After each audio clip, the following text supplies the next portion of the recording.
గుణత్రయం మనిషికి అత్యంత పరిశోధన గ్రహించవలసిన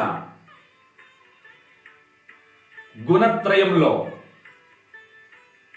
రహస్యం ఎంతో దాగి ఉంది. రజోగుణం, తమోగుణం, సత్వగుణం. తమోగుణం పాతాళం, రజోగుణం భూలోకం, సత్వగుణం స్వర్గలోకం. అంటే 3 గుణాలు, 3 లోకాలు.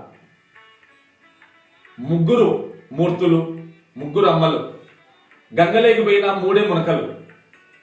పెండిలో 3 ముళ్ళు. అడ్డనామాలైన నిలువు నామాలైన 3. మిత్రమా, మనిషి జీవితం 3. దేహినోస్మిన్ యదా దేహే కౌమారం యౌవనం జర తదా దేహాంతర ప్రాప్తి ధీరస్ తత్ర నముహ్యతి.